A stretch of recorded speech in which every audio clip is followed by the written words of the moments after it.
Romanos capítulo 14, pregação da parte do nosso Deus, a partir do verso 1 até o verso 12. O tema da pregação é porque julgas e desprezas teu irmão. A palavra de Deus diz assim, ouço com reverência: acolhei ao que é débil na fé. Débil vem de debilidade, ou seja, que está fraco ou enfraquecido. Não, porém, para discutir opiniões. Um crê que tudo pode comer, mas o débil come só legumes. Quem come, não despreze o que não come. E o que não come, não julgue o que come, porque Deus o acolheu. Quem és tu que julga o servo alheio? Para o seu próprio Senhor está em pé ou cai, mas estará em pé, porque o Senhor dos senhores, é poderoso para o suster. Versículo 5. Um faz diferença entre dia e dia, outro julga iguais todos os dias. Perdão, irmãos. De vez em quando eu acho que eu vou precisar pausar para recompor minha voz. Eu estou com água aqui, mas não sei se está adiantando tanto. Versículo 5. Um faz diferença entre dia e dia, outro julga iguais todos os dias. Cada um tem opinião bem definida em sua própria mente. Olha o chamado de Paulo aqui, de Deus. Cada um tenha uma opinião bem definida em sua própria mente. Obviamente, não para que essa opinião bem definida sirva como um meio para você ferir os outros. Não. Para que você viva por essa consciência, claro.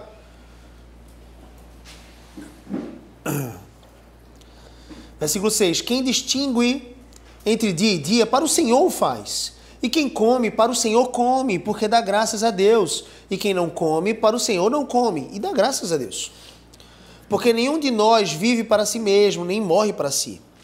Porque se vivemos, para o Senhor vivemos. Se morremos, para o Senhor morremos. Quer pois vivamos ou morramos, somos do Senhor. Foi precisamente para este fim que Cristo morreu e ressurgiu. Grave bem esse versículo na sua mente, ele é chave para o nosso entendimento do texto. Foi precisamente para esse fim que Cristo morreu e ressurgiu, para ser Senhor tanto dos mortos como de vivos. Tu, porém, por que julgas teu irmão? E tu, por que desprezas o teu irmão? Pois todos compareceremos perante o tribunal de Deus. Como está escrito, ele cita Isaías 45, versículo 23. Por minha vida, diz o Senhor, diante de mim se dobrará todo joelho, e toda língua dará louvores a Deus. Assim, pois, cada um de nós dará conta de si mesmo a Deus. Versículo 13. Não nos julguemos mais uns aos outros, pelo contrário, tomai o propósito de não pordes tropeço ou escândalo ao vosso irmão. Vamos orar. Senhor Jesus, estamos diante de Ti como servos, prontos para receber, Senhor Deus, a Tua instrução. Descamos nossos olhos para contemplarmos as maravilhas da Tua lei, Senhor. Abre o nosso entendimento, a nossa mente, para que possamos compreender o texto. E ao mesmo tempo, Senhor Deus, saímos daqui edificados, alimentados, Pai, completamente capacitados para viver para o Senhor, para a Tua glória e na perspectiva, Senhor Deus, da Tua vinda. Que possamos, Senhor Deus, viver vidas santas, sensíveis ao outro, cuidando, Senhor Deus, dos mais necessitados, avançando o Teu reino com a pregação do Evangelho e desejando a Tua vinda. Em nome de Jesus, capacita a nossa igreja, prepara os nossos corações, alarga a nossa mente, para que possamos receber do Senhor as Tuas instruções. Tira toda a distração do nosso coração, da nossa mente, nos dá concentração na Tua palavra. Em nome de Cristo oramos. Amém. Amém. Irmãos, o texto de Romanos capítulo 14 é a continuação da exposição de Paulo sobre o amor ao próximo. Ele já começou esse exercício antes mesmo do capítulo 14. O capítulo 13 ele diz sobre sermos santos, irrepreensíveis, sobre nos revestirmos de Cristo, nos despojarmos do velho homem, da velha natureza. Eu até mencionei isso, que o maior favor que você pode fazer aos seus filhos é você mesmo viver uma vida santa, de adoração e consagração ao Senhor. A sua santidade pessoal é um favor, não só à sua própria vida, porque isso é fruto da graça, obviamente, de Deus, mas é um favor à vida das pessoas que te cercam. A sua santidade pessoal, não para que você ande com a auréola acima da sua cabeça, se achando santo demais, ou piedoso demais. Não é sobre você se achar, é sobre você ser santo. E dentro dessa santidade você deve viver, obviamente, é permeado pelo amor a Deus e pelo amor ao próximo. Por isso é um favor grande. Então, se você for santo e viver para Cristo, você vai ter o entendimento que você deve criar os seus filhos na disciplina e na demonstração do Senhor. Você vai ter o entendimento que você deve tratar o seu cônjuge com, de alguma forma, delicadeza e doçura, e você vai se arrepender quando você pecar, nesse sentido. Você vai se arrepender quando você, né, não for disciplinado para disciplinar os seus filhos, porque até para disciplinar os nossos filhos e encaminhá-los ao caminho do Senhor, nós precisamos ter disciplina. Nós precisamos ter um exercício prático de disciplina. Ontem, Andressa, né, me procurou para fazer uma disciplina em Natan, afinal ele tinha mentido, e eu disse, você já fez? E eu disse, não, eu estou sem energia nenhuma, eu estava pior do que eu estou hoje, assim, nível de saúde mesmo. Minha garganta estava destruída, eu estava tentando estudar ainda um pouco, não só para pregação, mas outras coisas. E então eu disse, eu não fiz ainda. E ela me deu a exortação, sem nem querer, talvez. E ela disse assim, se eu soubesse o que você não ia fazer, eu tinha feito. Eu mesmo tinha feito. E aí eu, constrangido por essa palavra, que eu deveria ser disciplinado para disciplinar o meu filho, em amor, para encaminhá-lo na verdade, para que ele tivesse o discernimento que a mentira nunca pode proteger ele. Então eu fui lá e conversei com ele e apliquei a disciplina, amorosamente. Entende? Veja, nós precisamos ser disciplinados para viver uma vida de santidade. Precisamos ser disciplinados para, nessa vida de santidade, disciplinar os nossos filhos, amar os nossos cônjuges, amar o próximo, trabalhar com dignidade, trabalhar com esforço, aprender novas habilidades. Nós precisamos disso. Por isso que a sua santidade pessoal, a sua busca por imitar a Jesus é um favor à geração que você está, de alguma forma, ajudando a formar. É um favor para essa geração atual. Quando você lida com desafios e problemas, quando você lida com circunstâncias difíceis. Paulo tinha uma consciência muito clara aqui. Nós precisamos amar o nosso próximo, como Jesus nos amou. É isso que Jesus amplifica no entendimento de João, quando ele escreve ali no Evangelho, ele diz, não ame só ao seu próximo como você se ama, ame ao próximo como Jesus te amou. E eu quero lembrar vocês, conforme o texto de Romanos capítulo 5, versículo 8, meu versículo talvez favorito da Bíblia, ele provou o seu próprio amor para conosco pelo fato de ter o seu Filho Jesus morrido por nós quando nós ainda éramos pecadores. Ele te amou você sendo o pior dos pecadores, querido. Talvez você até continue sendo. Porque agora você tem o entendimento da verdade e você ainda continua, de alguma forma, a pecar em algumas instâncias. Esse é o chamado, inclusive, de Deus para a nossa própria perspectiva. Você deve perceber sobre si mesmo que você é o mais fraco, que você é o mais pecador de todos os homens. Esse é o entendimento que ajuda muito o casamento, inclusive, porque você casou com aquele ou com aquela que parece ser o principal dos pecadores, mas você lembra, sou eu. Entendeu, não? Você casou com aquela que parece ser o principal dos pecadores, todos os dias, parece lá. Ela é pecadora, viu? Olha que miserável pecadora. Ele é um pecadorzinho, o pior de todos. Aí você lembra, não. Na minha perspectiva tem que ser eu o pior. Eu tenho que me humilhar diante do Senhor como se de fato sou o pior, o menor, o mais fraco. O apóstolo Paulo falou isso, querido. Se eles consideravam o principal dos pecadores, né, não é uma boa perspectiva para que eu e você também nos consideremos? Se eles consideravam o menor de todos os santos, não é bom que nós pensemos assim sobre nós mesmos? E se eu sou o menor de todos os santos, como é que eu vou tratar com indignidade aquele que é novo na fé? Ou aquele que tem um entendimento diferente a respeito de dias? Ou aquele que tem um entendimento diferente a respeito da dieta? Ou das práticas litúrgicas no culto? Como eu vou me sentir superior? Se eu sou o mais fraco, se eu sou o mais débil de alguma forma. Veja, Paulo ele sabia que nós precisávamos amar aos nossos próximos como a nós mesmos e como Jesus nos amou. Mas aqui a gente precisa entender que existem dois extremos perigosos. E Paulo está tentando tratar a igreja de Roma diante desses dois extremos. Um extremo é o liberalismo e o outro extremo é o legalismo. O legalismo é perigosíssimo, é quase uma nova religião, basicamente. E nós precisamos fugir desse legalismo. Eu vou explicar um pouco sobre isso. Paulo ele tinha uma consciência, conforme Gálatas, você pode abrir sua Bíblia, Gálatas capítulo 2, versículo 21. Os demais textos eu consegui colocar aqui no slide.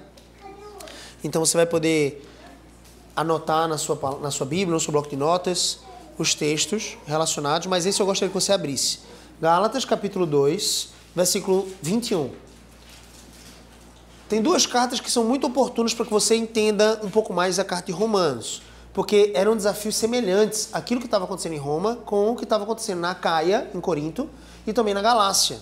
Ou seja, a carta de Paulo aos Gálatas e a carta de Paulo aos Coríntios são duas cartas que trazem um entendimento muito mais amplo para a própria carta de Romanos. Então, quando você estiver lendo Romanos e você não tiver uma compreensão tão clara, né, você pode continuar, anotar sua dúvida, obviamente. Né, traz aqui para Jess, traz para mim, a gente vai compartilhar um pouco da visão, daquilo que a gente tem o entendimento dessa passagem que você está em dúvida, mas você pode também avançar nos textos de 1 Coríntios, 2 Coríntios, então chegar também aos Gálatas e ter um entendimento mais completo. Gálatas 2, versículo 21, a palavra de Deus diz: não anulo a graça de Deus, pois se a justiça é mediante a lei, segue-se que Cristo morreu em vão. Se a justiça é mediante a lei, Cristo morreu em vão. O que ele está dizendo é, o que aconteceu aqui, no episódio da crucificação e da ressurreição em Cristo, trouxe um novo paradigma para toda a religião, especialmente a religião judaica. Os judeus viviam por fé naquele Cristo que haveria de vir. Eles faziam sacrifícios e ritos cerimoniais no culto. Os sacerdotes sacrificavam, né, animais ali para remissão de pecados. Se bem que o próprio escritor de Hebreus diz que nenhum sangue de bodes ou carneiros ou ovelhas poderia remir pecados. Era o ato de fé, de sacrificar em obediência a Deus aquele carneiro, aquele bode. Às vezes, se você fosse muito pobre, era uma pombinha. O sacerdote sacrificava ali para remissão de pecados por causa do sangue que apontava para o sangue de Cristo. Quando Cristo veio, não é mais necessário sacrifício algum. Não precisa mais sacrifício de animais, porque ele é o sacrifício suficiente, substitutivo, o último de todos os sacrifícios e aquele que traz significado para todos os sacrifícios do Antigo Testamento. Queridos, Paulo estava consciente de que não era a lei cerimonial que trazia salvação, era a fé em Cristo Jesus. Ele está falando isso como um portador da verdade. Portador da verdade. Mas ele tinha um entendimento também de que muitos judeus, inclusive ele mesmo, muitos judeus passaram pela conversão em Jesus. Você lembra do texto de Atos que diz que muitos sacerdotes judaicos vieram a ter fé em Jesus? Foi um dos movimentos de crescimento da igreja, lá em Atos. Muitos sacerdotes vieram a ter uma fé em Jesus. Ali de pronto eles já aprenderam que Jesus é o sacrifício substitutivo. Se você tiver fé em Jesus para a salvação, você será salvo e não precisa mais fazer sacrifício algum de animais. Porém, queridos, os judeus tinham uma carga histórica muito grande. E eles viviam, muitas vezes, por meio dessas cerimônias. A observação das festas judaicas, eram 5 festas de destaque, a gente vai passar por isso. A observação da dieta judaica, para muitos desses judeus, não ficou tão claro que eles precisavam abrir mão disso. Entende? Então, eles continuaram fazendo um pouco desse exercício, ainda já dentro do cristianismo, já tendo uma fé genuína em Jesus, mas ali em Jerusalém, ainda indo ao templo. Você observa isso no começo do livro de Atos. Eles se reuniam no templo de Salomão, não mais de Salomão, né, mas o templo da reconstrução. Ali, os judeus, eles se reuniam. Eles de alguma forma partiam pão agora, porque a nova festa estabelecida por Jesus era a Santa Ceia, aquilo que a gente fez agora há pouco aqui no culto, o partir o pão e o vinho, o cálice, mas eles ainda tinham muitas tradições. Essas tradições não trariam salvação. O apóstolo Paulo diz claramente isso. Mas, se existe um cristão agora, que é, sendo judeu, tinha uma dieta de não comer animais com a pata fendida, não comia porco, não tomava do sangue, e ele continuava e queria continuar com esse exercício através da dieta judaica, que ele podia continuar. Esse cristão que antes era judeu, ele podia continuar com esses exercícios, desde que, aí é um ponto importante, ele não impusesse isso como regra de fé para as demais pessoas na igreja. Você entende isso? O que Paulo está dizendo é, esse irmão que não quer comer qualquer animal, esse irmão que quer continuar uma dieta judaica, e tinham até aqueles que eram mais radicais, que olha, até hoje, recentemente você vê alguns movimentos em algumas igrejas tentando trazer de volta aquilo que estava lá no Antigo Testamento como cerimônias para dentro do culto. Traz a Arca da Aliança, pelo amor de Deus, isso é um equívoco grande. Traz a Arca da Aliança, aquilo que é a representação da Arca da Aliança para dentro do culto. Bota fumaça, estolas sacerdotais, querem fazer o jejum de Daniel, só comer legumes. Gente, não faz sentido. Isso aí não traz nenhum tipo de peso para a sua espiritualidade. Isso não edifica a sua vida espiritual. Não edifica. Entenda isso. Não edifica. A palavra de Deus diz isso. Não edifica. Mas, Se algum dos irmãos aqui quiser só comer legumes a partir de hoje, ele peca. E tinha uma casta, um grupo de judeus que só comiam legumes. Eles eram como que vegetarianos. Eles pensavam, não, se no Éden ninguém comia carne, já devem ter ouvido alguém recentemente, talvez na nossa geração, falar sobre isso. Se no Éden ninguém comia carne, parece uma boa sugestão de que a melhor dieta é a dieta, ou a dieta que Deus planejou é a dieta de legumes, vegetais, frutas. Então eu vou me cercar com essa dieta. Eu vou comer só legumes e frutas. No momento que esse irmão tomar essa decisão, você diz, irmão, isso não é para edificação espiritual da sua vida. Mas você pode viver essa dieta, é provável que você vai ter alguns benefícios. Ok. Mas no momento que esse irmão diz assim, esse é o correto diante de Deus, eu vou chegar num patamar espiritual muito superior se eu fizer aquilo que era no Éden. Aí você repreende e ele diz, não, irmãozinho, eu te amo, mas você não pode trazer esse padrão para a igreja de Cristo. Entende? É isso que Paulo está dizendo aqui. Não é à toa que ele chama esses irmãos que comiam legumes de débeis. Você consegue entender isso? Ele marca claramente, em amor, esses irmãos como fracos na fé. Aquele que come só legumes é fraco na fé. Porque ele não está dizendo que o que come legumes, como Daniel comeu na Babilônia, está pecando contra o Senhor. Mas aquele que come legumes pensando estar se tornando um ser superior espiritualmente, ele é débil, ele é fraco, ele não entendeu. Ele ainda não entendeu que os méritos estão em Cristo, que o crescimento espiritual dele está disponível na palavra, nos exercícios de buscar a leitura e o conhecimento de Deus, a oração, os meios de graça, os sacramentos. Esses são os recursos que Deus determinou para que eu e você pudéssemos ser edificados em Cristo. Aí você percebe, eu não anulo a graça de Deus, Gálatas 2:21, pois se a justiça é mediante a lei, segue-se que o Cristo morreu em vão. Então aqueles judeus que estavam se convertendo ao cristianismo, muitas vezes traziam essas tradições para dentro do cristianismo. Não tem problema, desde que eles não exijam que outras pessoas na igreja também assim façam. Vocês entenderam isso? 1 Coríntios capítulo 8, versículo 4. Então, lá na carta de Paulo aos Coríntios, a palavra de Deus diz, no tocante à comida sacrificada a ídolos, sabemos que o ídolo de si mesmo nada é no mundo e que não há senão um só Deus. Vocês lembram do Salmo 96 que nós lemos na liturgia? Não há Deus outro que não seja o Senhor.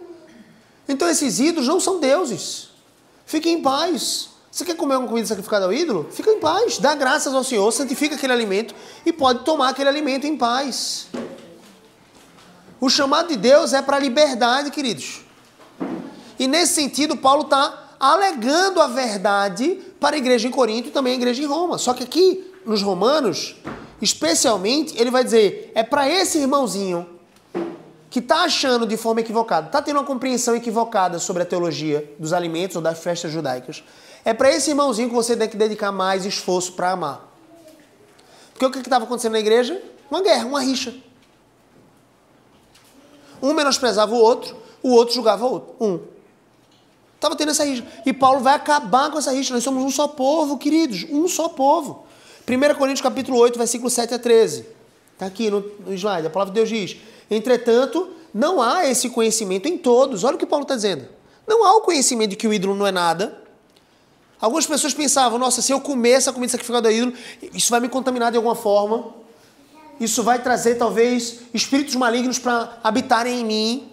Eles não entenderam ainda que estão libertos, estão sendo agora morada do maior de todos os espíritos, o Espírito Santo. Não há esse conhecimento em todos. 1 Coríntios 8. Porque alguns, por efeito da familiaridade, até agora com o ídolo... Então, poxa, existiam muitas pessoas lá em Corinto que tinham um rito costumeiro de comer comidas sacrificadas a ídolos. Iam para os templos, sacrificavam ao ídolo e comiam, se alimentavam ali. E por causa dessa familiaridade, Paulo está dizendo, talvez eles fiquem insensíveis a isso. E eles pensem, como um cristão está indo lá na venda do seu José é um adorador de um ídolo pagão, toda a carne que ele vende lá no mercado é a carne que ele se consagra aos falsos deuses, como é que esse cristão está fazendo isso?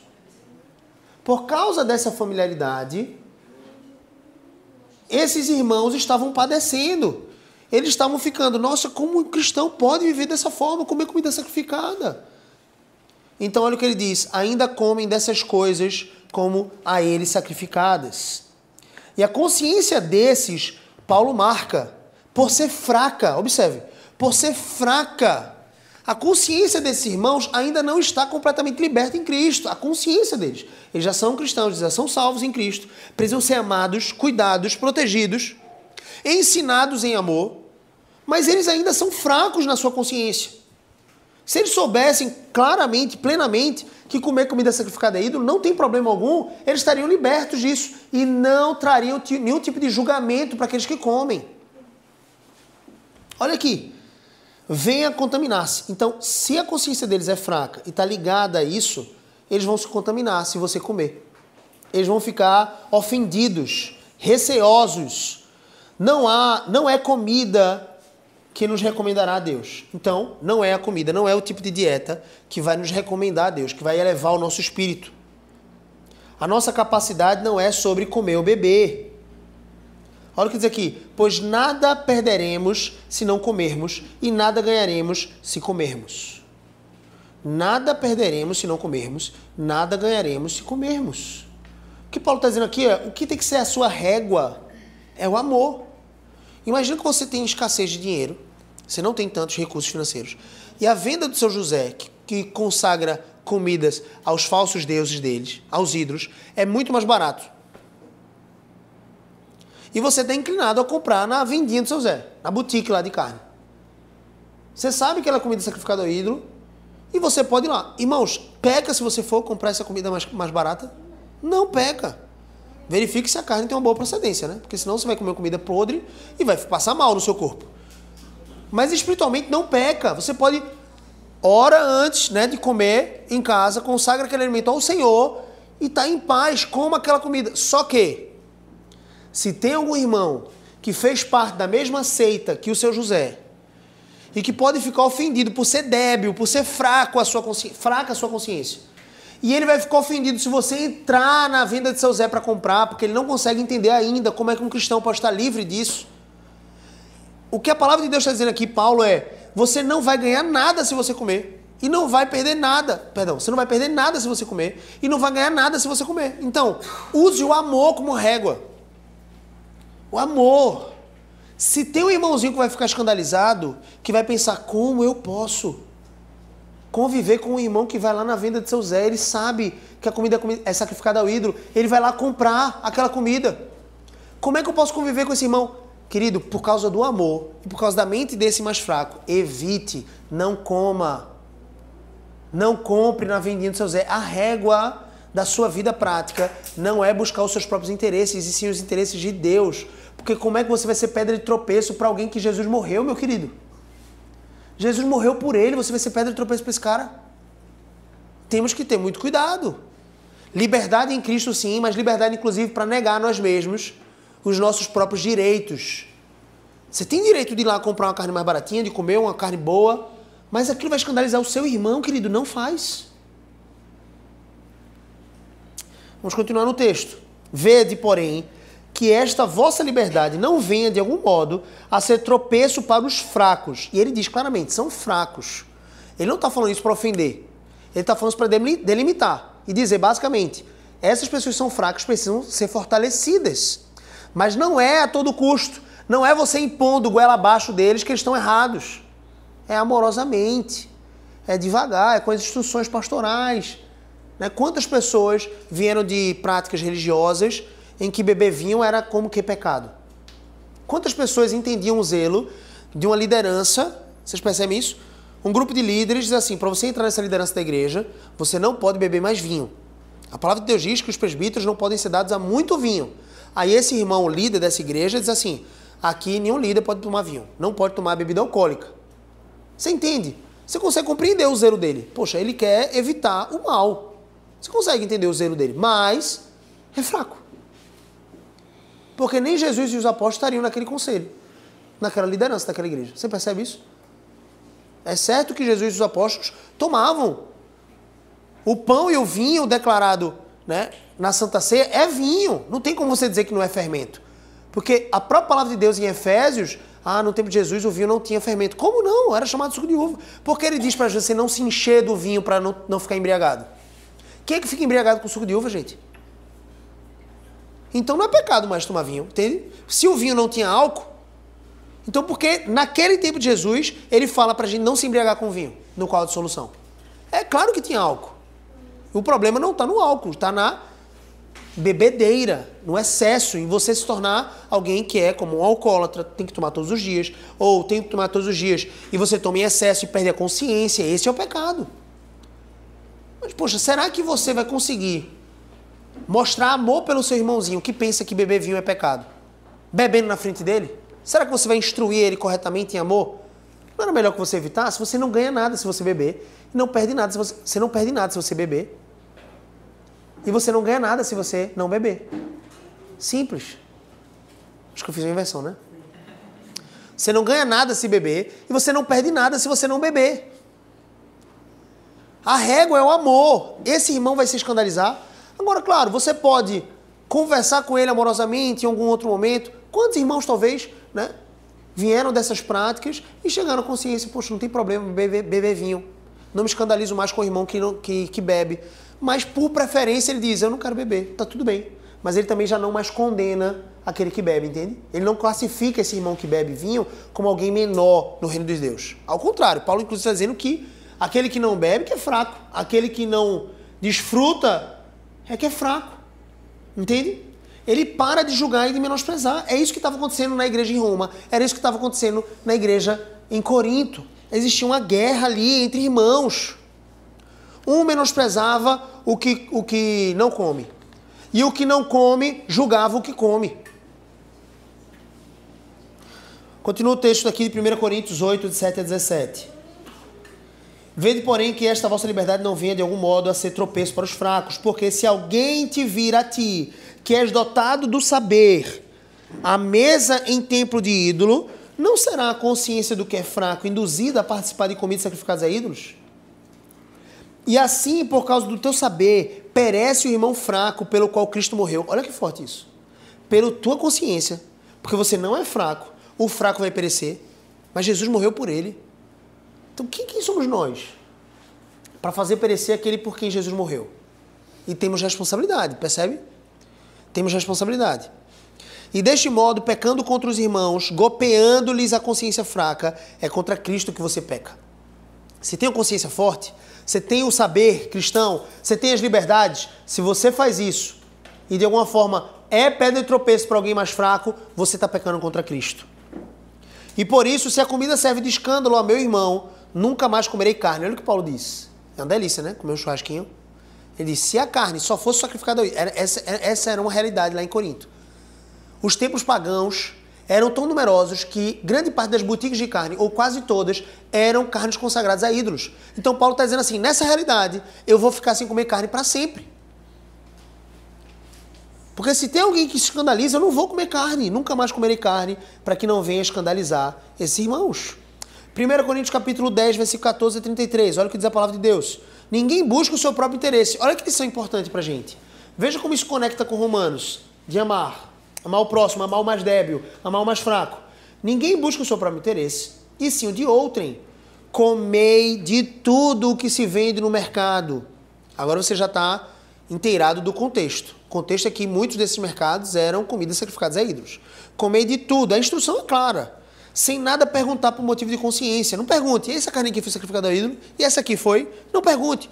Consuma, compre, cozinhe em casa, consagre ao Senhor, coma. Não tem mal algum nisso. Mas, olha que interessante. Porque do Senhor é a terra e a sua plenitude. Ou seja, tudo vem do Senhor e tudo é dele. Se algum dentre os incrédulos vos convidar e quiserdes ir, comei de tudo que for posto diante de vós, sem nada perguntardes por motivo de consciência. Porém, se alguém vos disser nesse jantar, um amigo incrédulo te chamou, que grande oportunidade de você falar de Jesus, não é? Você agora é cristão, grande oportunidade. Vai lá, vai jantar com ele. Ele te chamou. Não pergunta nada. Come o que for botado na mesa. Come livremente, consagra o Senhor, toma a liberdade de orar antes, pedir a bênção do Senhor sobre o alimento, agradecer. Você pode até fazer isso, geralmente eu até faço, eu peço liberdade, a gente já foi para alguns almoços de negócios e a gente pediu a liberdade de orarmos juntos ali. Alguns ficam com o olho aberto, mas permitem, alguns outros fecham os olhos e vão orar conosco e são incrédulos. Que grande oportunidade de você testemunhar de Jesus, dizer que tudo vem dele, agradecer, ótimo, faça isso. Mas, se alguém vos disser, isto é comida sacrificada a ídolo, tá? Não comais por causa daquele que vos advertiu e por causa da consciência dele. Ah, então eu não vou comer não, querido. Você não vai fazer todo um tratado teológico para explicar para ele que não tem problema. Você simplesmente vai dizer, não vou comer, tá certo? Obrigado por ter informado isso. E você sabe na sua consciência que você poderia comer. Mas por que você vai fazer isso? Por amor a ele, pela consciência do mais fraco. Consciência, digo, não a tua própria mente, mas a do outro. Você já imaginou, a gente tá lá no restaurante, somos todos cristãos, chegamos lá para ter uma comunhão, aí a garçonete traz a carta de vinho e um colega da mesa diz assim, não, a gente não bebe não, porque nós somos crentes. Ele acabou de passar uma mensagem absolutamente errada para aquela garçonete. Faz sentido? Ah, tá tudo bem, perdão. Ela só estava fazendo o trabalho dela, entregar a carta de vinhos no restaurante. E aquele sujeito mais fraco na fé acabou de dizer para ela que crente não bebe, que não pode beber vinho. Ele acabou de instalar na consciência dela um equívoco, um erro teologicamente falando. Mas agora, por causa da consciência daquele irmão, é bom que você também não beba. Entende? E agora ele acabou de instalar na consciência daquela garçonete. Vai passar um tempo até ela entender que deveria ser diferente. Olha que interessante aqui. O texto de Coríntios continua dizendo assim, porém, se alguém vos disser isso, cadê? Vamos lá, advertiu por causa da consciência. Consciência, digo, não a tua própria mente, mas a do outro. Pois, por que há de ser julgada a minha liberdade pela consciência alheia? Paulo faz um ponto assim, por que eu estou me prejudicando pela consciência do outro? Se eu participo com ações de graças, por que eu hei de ser vituperado por causa daquilo que dou graças? Ou seja, eu deveria exercer esse direito. Eu deveria tomar o que eu quero tomar. Eu deveria comer o que eu quero comer.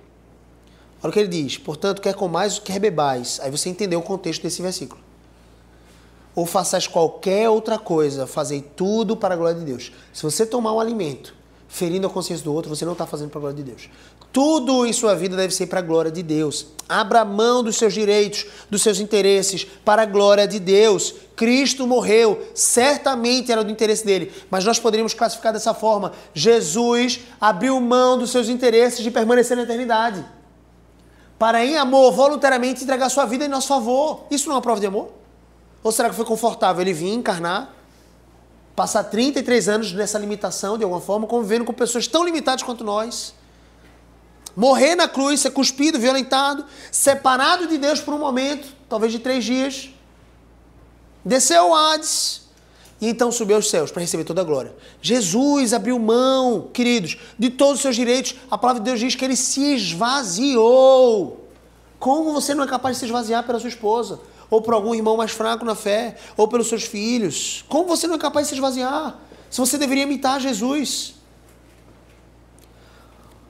Olha o que diz a palavra finalizando. Não vos torneis causa de tropeço nem para judeus nem para gentios, nem tampouco para a igreja de Deus.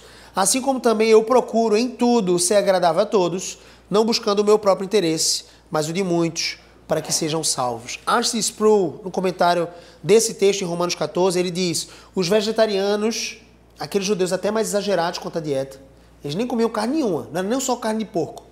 Ele não comia carne nenhuma, era só legumes. Os vegetarianos pensavam que por se absterem de qualquer tipo de carne e comerem apenas legumes, estariam elevando-se a um nível de espiritualidade superior. Estava equivocado. E Paulo chama eles de débeis, fracos. Pensavam ser piedosos e espirituais, mas estavam sendo infantis e imaturos. Mas você que sabe que ele é infantil e imaturo, você não vira para ele para caçoar, para zombar dele. Você é infantil, você é imaturo.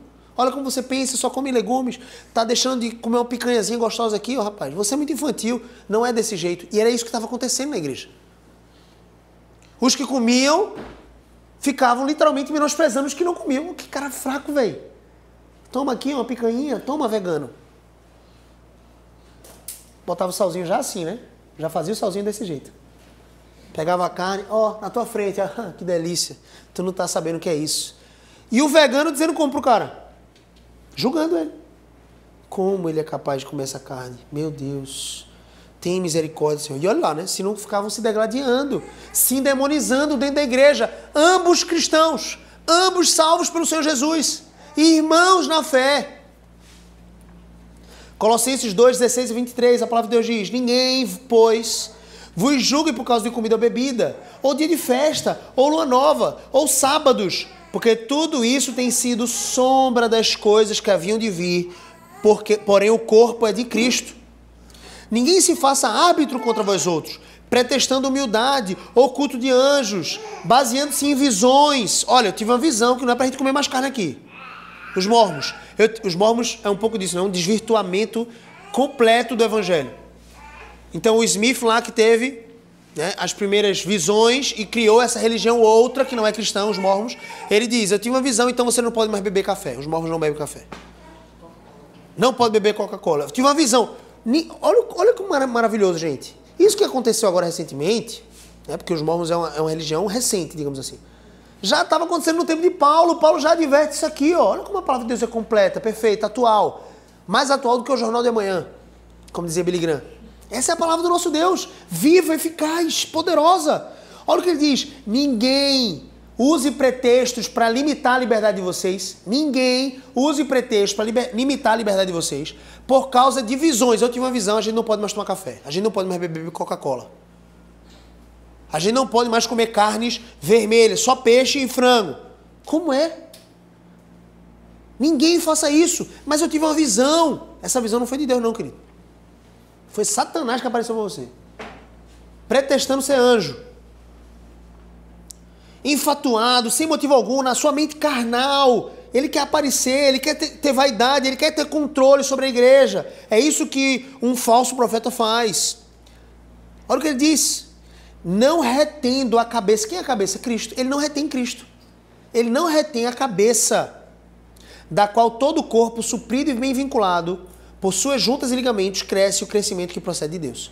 Aquele que está vinculado a Cristo, cresce em Deus, na liberdade, no amor. Se morrestes com Cristo para os rudimentos do mundo, porque como se vivesses no mundo, vos sujeitais a ordenanças. Não, queridos, não se sujeitem a isso.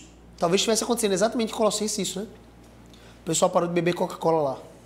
Aí Paulo diz, não, toma coquinha, meu filho. Evita, né? Toma no final de semana só, porque senão você vai ficar gordinho. Senão você vai ficar inchado. Realmente não é a coisa mais saudável do mundo, mas você tem liberdade. Quer tomar? Tome. Não é a coisa mais saudável do mundo. Mas quem é que pode, por dizer isso, não é a coisa mais saudável do mundo, dizer que você pega se você tomar? Não pode. Agora, se a Coca-Cola se tornou um ídolo para você, aí sim. Aí você está pecando e você deveria refrear esse ídolo, entende? Eu não vivo sem a Coca-Cola e você está prejudicando, e o seu organismo está clamando, você já começou, né, a ter uma úlcera no estômago por causa da Coca-Cola e do excesso. Aí você deveria ser exortado que você está pecando, entende? Mas dentro da sua liberdade você pode tomar, por que não?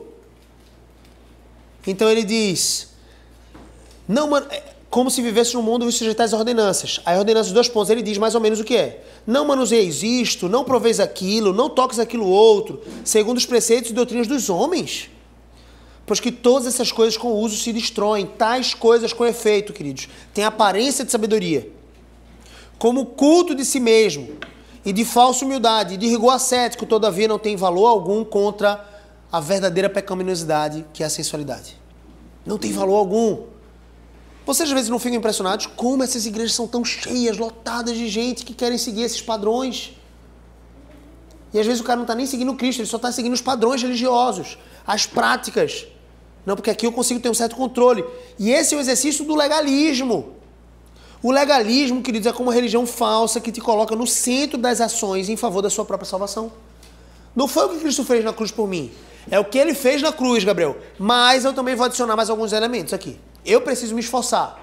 Eu preciso deixar as comidas sacrificadas. Eu preciso deixar as carnes. Eu preciso comer só legumes, beber água, porque assim eu vou ser salvo. Não, não, não. O legalismo não é diferente das religiões em que precisamos fazer coisas específicas para sermos aceitos por um Deus. O legalismo ultrapassa de forma pecaminosa a responsabilidade do ser humano e tenta colocar as chaves da salvação nas mãos do homem. Cuidado com o legalismo. Cuidado com essas práticas. Ah, eu não vou comer porque assim eu vou estar mais superior. Ah, eu vou guardar as festas judaicas porque agora eu sou crente, mas, poxa, né? Os 4.000 anos, talvez, que teve ali no Antigo Testamento, essas festas tinham um motivo. A festa da colheita, de consagração a Deus. Vamos adorar o Senhor, porque Ele nos deu a colheita, a fartura. Vamos voltar a praticar essas festas. Essas festas não vão agregar, senão a ceia. Não vão agregar para a sua salvação. Não vão. Elas não podem ser colocadas como critérios. Era isso que estava acontecendo. Os judaizantes eram uma casta de judeus que tinham se convertido e diziam basicamente nas igrejas, por onde Paulo passava pregando o evangelho de Cristo para a libertação, eles passavam, sabe, Paulo passava varrendo e eles passavam jogando lixo. Era o que eles faziam. Além de perseguir Paulo e tentar matar Paulo, eles saíam por aí difundindo esse falso evangelho, dizendo assim, olha, é Jesus sim, viu gente? Mas tem que se circuncidar, tá bom? Tem que fazer a circuncisão, seu filho, no 8º dia. Mantenha a circuncisão, tem que guardar as festas judaicas, a dieta judaica também, importante, a gente precisa comer só o que os judeus comem. Lembra que essa é uma prática boa, porque Deus determinou isso no Antigo Testamento, então é bom. É necessário para você ser salvo que você observe essas coisas. E aí Paulo chama eles de anátemas, malditos, separados de Cristo. Por quê? Porque eles não estavam só vivendo aquilo, eles estavam ensinando erradamente para a igreja. Isso é uma demonstração de amor por Paulo para a igreja, e como instrutor da igreja ele diz, isso está errado, não é a prática correta, não chame isso de verdadeira religião, essa é uma falsa religião. Ele chama os Gálatas de tolos, vocês são nécios. Quem ensinou vocês a saírem do verdadeiro evangelho da liberdade para um evangelho falso que acrescenta aos homens aquilo que eles precisam fazer para ser salvos? Os que não são legalistas, os que não estão presos em crenças de regras inúteis, como diz o texto de Colossenses, muitas vezes, infelizmente, caem em outro pecado. O julgamento com os mais fracos. O menosprezo com os mais fracos. Já os legalistas, muitas vezes, acabam caindo no pecado do julgamento. Já que eu como só legumes, eu fico ali, ó, como aquele cara, pecador miserável, está comendo carne. E o que come carne faz, meu Deus do céu, o cara está ali, tolo, imbecil mesmo, fraco demais, não sabe que comer carne é uma delícia, que ele poderia fazer isso. Isso estava acontecendo na igreja, queridos. E o texto aqui de Romanos é muito claro para dizer, isso não deve ser um padrão para as nossas almas. Nós precisamos nos amar. O irmão mais débil tem pensamentos equivocados sobre o que Deus permite ou proíbe. Ainda assim, o seu primeiro zelo é para obedecer a Deus. Mas pense nisso, Deus acolheu aquele irmão mais débil. Só para fazer uma separação clara. Eu não estou dizendo aqui que Deus acolheu o judaizante. O que é que o judaizante fazia? Vamos entender isso aqui. O judaizante cria de um jeito equivocado e ele passava nas igrejas dizendo que o evangelho de Paulo era incompleto. Ele ensinava doutrinas erradas para a igreja, ok? Esse é o judaizante. Esse é anátema, maldito, separado de Cristo. Mas existiam judeus que tinham se convertido ao evangelho, que guardavam a dieta, que tentavam praticar as festas judaicas, e esse Paulo chama de irmão e fraco. E ele foi acolhido por Deus. Se ele foi acolhido por Deus, eu não posso ficar menosprezando ele. Vocês entenderam isso? Ele pensa de forma diferente de mim. Ele acha que a Santa Ceia tem que ser depois da pregação. Porque tem que ser depois da pregação, porque Jesus, quando partiu o pão, foi depois de ele ter feito um discurso. Que é isso, gente?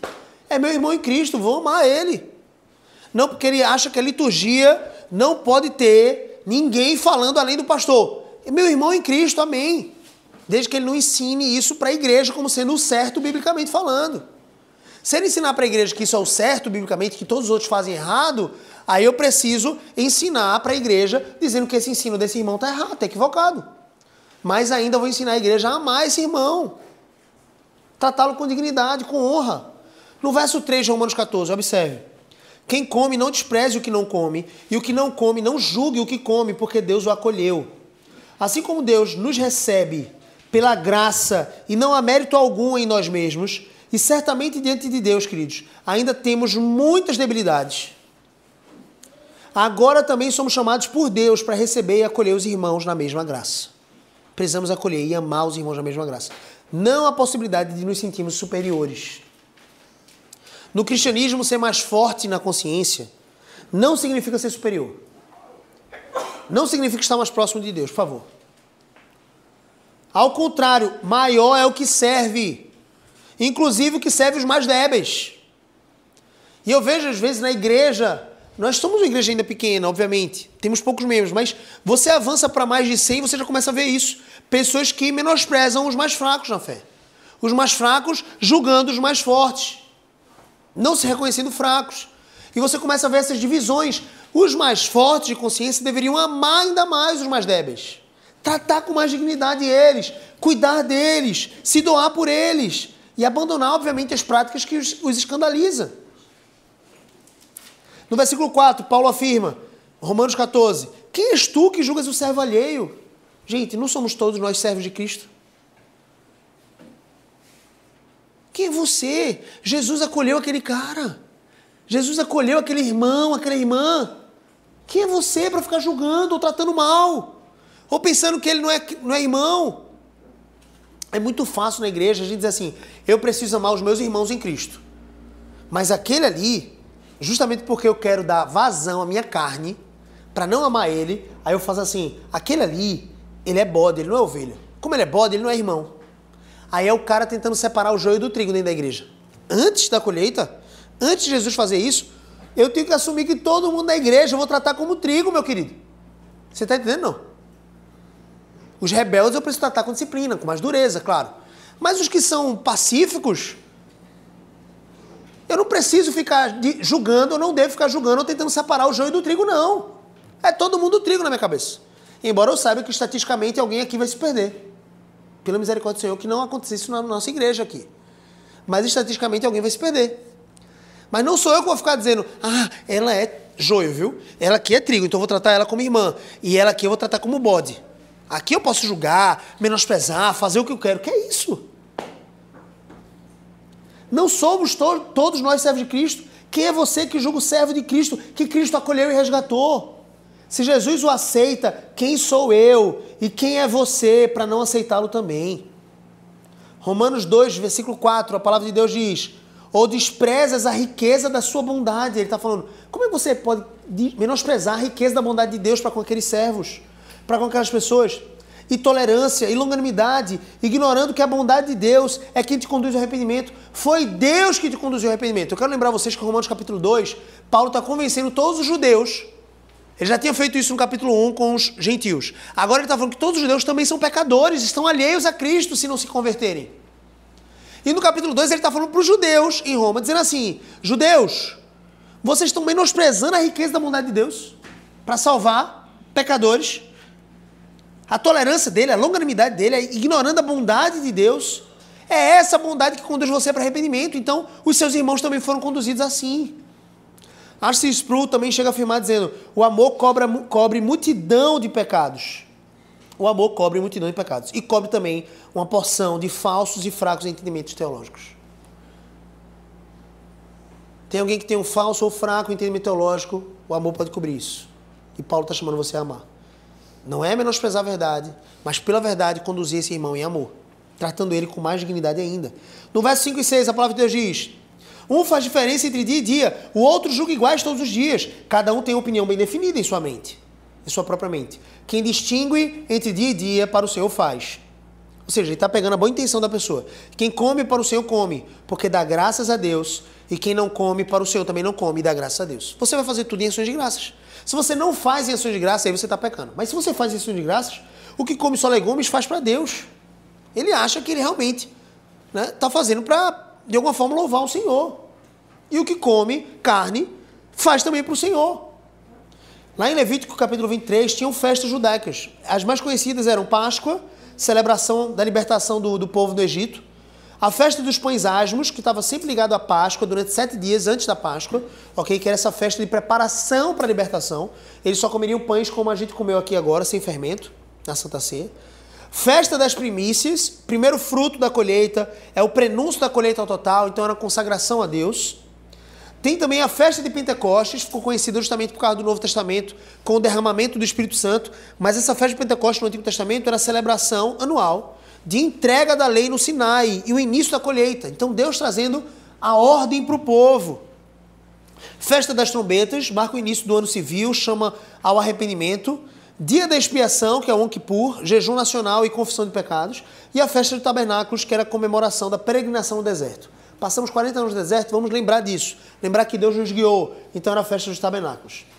Paulo aparece aqui basicamente para afirmar o seguinte: Cristo é maior do que as sombras do passado, do que essas festas judaicas. Colossenses diz isso, Hebreus diz isso. A gente leu aqui o texto de Colossenses. Isso tudo é sombra do que viria, Cristo. O importante é fazer tudo com consciência diante de Deus, sem julgar e menosprezar o irmão. Todas as vezes que temos um zelo, queridos, maior do que aquele que Deus teve e nos chamou a ter, nos tornamos fracos no agir e muitas vezes pecamos contra o Senhor. Deus nos chamou a sermos zelosos, mas toda vez que eu estabeleço um zelo maior, Deus chamou todas as mulheres e homens a se vestirem de forma modesta, piedosa, cobrindo toda a sua sensualidade. Aí eu viro para vocês e digo, tem que ser vestido, tem que ser saia.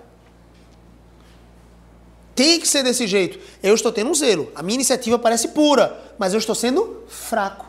É o que Paulo diz. Eu estou cerceando a liberdade dos demais.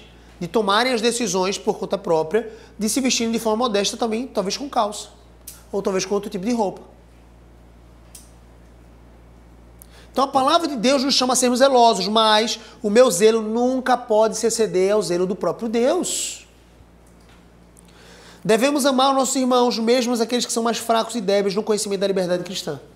Não é bom ficar tentando convencer aquele que não quer beber vinho. Ele fala isso no capítulo 14, versículo 1. Acolhei o que é débil na fé, não porém para discutir opiniões. Então não é bom ficar discutindo opiniões. Não faça isso. Assim também não devemos insistir com aquele que não quer comer carne sacrificada, a comer só um pedaço. Ah, toma aqui só um pedacinho. Vai, rapaz, deixa tua besteira. Pois não devemos fazer um cristão decair da sua própria consciência. Na consciência dele, ele vai pecar. A gente não deve insistir dessa forma. Não dessa maneira. Se um cristão faz alguma coisa contra a sua consciência, teremos um problema muito maior.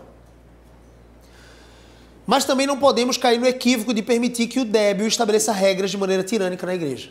O débil começa a pegar o microfone e falar. Aí acabou. Paulo fala sobre isso na circuncisão imposta pelos judaizantes. Já mencionei isso em Gálatas. Timóteo, ele era filho de judias. Timóteo era um jovem pastor, filho de Paulo, filho por adoção na fé. Paulo considerava Timóteo como um dos seus filhos na fé, seu discípulo. Se tornou pastor em Éfeso e em outras igrejas. E aí os judeus exigem que Timóteo fosse circuncidado. Paulo consente com isso. Porque ele era filho, de fato, de judia, de uma mãe judia, um pai grego. E por essa consciência ele pensa, para que os judeus ouçam Timóteo pregar, ele precisa fazer a circuncisão. Então é um ato de amor. Quando eles tentam fazer isso com Tito, que era 100% grego, basicamente, ele proíbe, ele diz, Tito não vai circuncidar, não. Isso não é uma imposição que vocês podem pedir, vocês não podem exigir isso de Tito. E ele diz, todo aquele que pensa que a salvação vem por meio de Cristo, mais a circuncisão, mais a dieta judaica, mais as festas, está pecando ao ensinar isso de forma equivocada para a igreja. Timóteo foi circuncidado, mas Tito não. E os demais membros da igreja na Galácia também não. A fraqueza dos irmãos débeis não pode se tornar lei na igreja. Fracos ou fortes, todos devem concordar em não viver de acordo com seus próprios interesses. Ao contrário, devem viver para Deus e em amor ao próximo. Não podemos ser egoístas e satisfazer nossos próprios desejos, quando esses ofendem algum irmão. Então guarde isso no seu coração. Do verso 7 a 13, ele vai trazer a perspectiva de que de nenhuma forma nós podemos ofender uns aos outros. Porque nenhum de vós, versículo 7, capítulo 14 de Romanos, porque nenhum de vós vive para si mesmo, nem morre para si. Porque se vivemos para o Senhor, vivemos. Se morremos para o Senhor, morremos. Quer pois vivamos ou morramos, somos do Senhor. Foi precisamente para esse fim que Cristo morreu e ressurgiu. Para ser Senhor, tanto de mortos como de vivos. Tu, porém, por que julgas a teu irmão? É o tema da nossa pregação. Por quê? Tu que desprezas o teu. Por que você faz isso? Pois todos compareceremos perante o tribunal de Deus. Isso é para temor. Como está escrito, por minha vida, diz o Senhor, diante de mim se dobrará todo joelho e toda língua dará louvores a Deus. Ele cita aqui Isaías 45, 23. Assim, pois, cada um de nós dará contas de si mesmo a Deus. Não nos julguemos mais uns aos outros. Pelo contrário, tomai o propósito de não pôr tropeço ou escândalo ao vosso irmão. Irmãos, Tiago capítulo 4, versículo 11 a 12, a palavra de Deus diz, irmãos, não faleis mal uns dos outros. Veja que aplicação prática para nós. Aquele que fala mal do irmão ou julga seu irmão, fala mal da lei e julga a lei. Ora, se julgas a lei, não és observador da lei, mas juiz. Um só é legislador e juiz, aquele que pode salvar e fazer perecer. Tu, porém, quem és que julgas o teu próximo? Nós precisamos diminuir os julgamentos. Precisamos amar mais e julgar menos. Isso vai ser uma boa lição para o seu lar, inclusive. Quantas vezes julgamos o nosso cônjuge, ou filhos, irmãos e irmãs? Filipenses 2, 9 a 11 diz, pelo que também Deus o exaltou sobremaneira e lhe deu o nome que está acima de todo nome, para que ao nome de Jesus se dobre todo o joelho no céu, na terra e debaixo da terra, e toda língua confesse que Jesus Cristo é Senhor, para a glória de Deus Pai. Esse texto de Filipenses casa muito bem com esse texto em Romanos capítulo 14, versículo 12. Cada um dará conta de si mesmo e se colocará diante dele. O chamado de Deus aqui é para que eu e você temamos o julgamento do Senhor. E temendo esse julgamento, Ele que é juiz, paremos de julgar uns aos outros. A percepção do julgamento final deve silenciar nosso ímpeto de julgar temerariamente ou menosprezar o nosso irmão. Se antes de acusar seu irmão você procurasse 5 debilidades em você mesmo, 5 pontos de melhoria em você mesmo, antes de você apontar um só para o seu irmão, você procurasse 5, haveria muito menos julgamentos errados, muito menos julgamentos temerários. Então como é que nós devemos viver, queridos? Se o fim da lei é Cristo, não temos mais deveres ou responsabilidades, é isso? A gente não tem que fazer mais nada? Não, não é sobre isso. Precisamos viver, estamos no tempo da graça, recebemos essa graça para obedecer a Deus e seus mandamentos, mas não mais andar em cerimônias que foram esgotadas e encerraram-se em Cristo. Filipenses 2, versículo 12 a 16 diz: assim, pois, amados meus, como sempre obedecestes, não só na minha presença, porém muito mais agora na minha ausência, desenvolvei a vossa salvação com temor e tremor. Esse é o nosso estilo de vida. Desenvolvendo a nossa salvação com o Senhor Jesus, porque Deus é quem efetua em vós tanto querer como realizar, segundo a sua boa vontade. Fazei tudo sem murmuração, nem contendas, para que vos torneis irrepreensíveis e sinceros, filhos de Deus inculpáveis, no meio de uma geração pervertida e corrupta, na qual resplandeceis como luzeiros no mundo, luz do mundo, preservando a palavra da vida, a palavra de Cristo, a Bíblia, para que no dia de Cristo eu me glorie de que não corri em vão, nem me esforcei inutilmente. A palavra de Deus finaliza, eu vou finalizar essa pregação com o texto de Mateus capítulo 25, 31 a 46. O que é que você vai fazer aos seus pequeninos irmãos, aos mais fracos? É fácil chamar o irmão mais fraco de bode, né? Porque aí se é bode você não tem que amar, aparentemente. É fácil, cuidado com isso. Nós precisamos instaurar uma cultura em nosso ser, em nosso cristianismo, em nossa prática, uma cultura de adoração a Deus e de cuidado com até mesmo, especialmente os mais fracos na fé. 25, Mateus capítulo 25, depois de ter feito aquele sermão profético dos últimos tempos, Jesus finaliza dizendo, Mateus 25, 31 e 46, quando vier o Filho do Homem na sua majestade e todos os seus anjos com ele, então se assentará no trono da sua glória. Mais uma vez, o panorama sobre o julgamento final.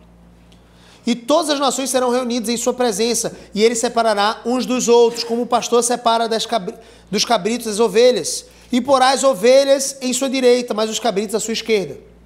Eu falei bode, mas a ilustração aqui é cabrito, certo? Então dirá o rei aos que estiverem à sua direita, as ovelhas, vinde, bendito meu Pai, entrai na posse do reino que vos está preparado desde a fundação do mundo. Por quê? Olha que prática interessante. Veja como casa com Tiago sobre a fé que é operosa e tem obras. Olha o que ele diz. Por quê? Por que, Jesus? Porque tive fome e me deste comer, tive sede e me deste beber, era forasteiro e me hospedastes, estava nu e me vestistes, enfermo e me visitastes, preso e foste ver-me. Então perguntaram os justos, Senhor, quando foi que te fizemos isso? Quando te vimos com fome e te demos de beber, ou com sede e te demos com fome e te demos de comer, ou com sede e te demos de beber? Quando te vimos forasteiro, te hospedamos, ou nu e te vestimos, e quando te vimos enfermo ou preso, que te fomos visitar? Eles estavam sendo sinceros. Como assim, Jesus? O que nós fizemos demais? Eu não fiz isso, eu não lembro de ter feito isso para o Senhor. Olha o que ele diz. O rei respondendo lhe dirá, em verdade vos afirmo que sempre que o fizeste a um destes meus pequeninos irmãos, ele está falando dos irmãos da igreja, um desses pequeninos, talvez os mais débeis, você foi lá e visitou, aquele irmãozinho que dá mais trabalho, aquele que quer botar regra em tudo, você foi lá e visitou, deu de comer, deu de beber, hospedou. A mim me fizestes. Então o rei dirá também aos que estiverem à sua esquerda, apartai-vos de mim, malditos, para o fogo eterno preparado para o diabo e seus anjos. Porque tive fome e não me deste comer, tive sede e não me deste beber, sendo forasteiro não me hospedaste, estando nu não me vestistes, achando-me enfermo e preso, não foste ver-me. E eles lhe perguntaram, Senhor, quando foi que te vimos com fome, com sede, forasteiro, nu, enfermo ou preso, e não te assistimos, Senhor? Então lhes responderá, olha o rei, em verdade vos digo que sempre que os deixaste fazer a um desses mais pequeninos, a mim os deixaste fazer. E irão estes para o castigo eterno, porém os justos para a vida eterna. Irmãos, eu consigo ver aqui no nosso coração a inclinação para o farisaísmo. Uma inclinação para estabelecermos regras tão rígidas que blindem a gente de amar o nosso próximo. Amar os nossos pequeninos irmãos. Veja se isso não parece com a leitura sobre um farisaísmo prático. Aquele que viu com fome, com sede, pensou, eu não vou alimentar esse cara, porque esse cara aqui, ele é fraco, ele é débil. Eu não vou cuidar dele, eu não vou visitar ele na prisão, porque eu acho que ele já é cabrito, ele não é ovelha. Você fica escolhendo quem você vai amar, querido. Não! Algumas aplicações práticas. Como viver em amor sem desprezar? Não faça o irmão pecar contra a sua própria consciência. Não faça. Não permita que o fraco dite regras para a liberdade dos outros. Então estabeleça esse ponto de cuidado com a igreja. Os fracos podem ser fracos. Eles andam na sua fraqueza. São amados. Mas não. Eles não devem estabelecer regras. Eles não devem pegar o microfone para ensinar a igreja. Viva como servo, não como juiz. Uma testemunha, não como legislador. Só um é legislador e é Cristo. Não seja um fiscal simplesmente da vida alheia. Seja interessadamente amoroso com todos. Desenvolva a sua salvação com temor e tremor. Faça tudo sem murmuração nem contenda. Não crie no ambiente da igreja, nem de lá em lá, guerras e mais guerras contra o outro, mas sim contra o seu próprio pecado. Não viva para os seus próprios interesses, viva para Cristo. Amém? Vamos orar. Senhor Jesus, obrigado pela tua palavra. Obrigado, Senhor Deus, porque o Senhor nos ensina, Senhor Deus, a acolher o mais débil e o mais fraco. Que nós mesmos sejamos achados, Senhor Deus, fortes em amor para com os próximos. Possamos ser fortalecidos na tua palavra. Durante essa semana possamos ser capacitados pelo Senhor para vivermos isso.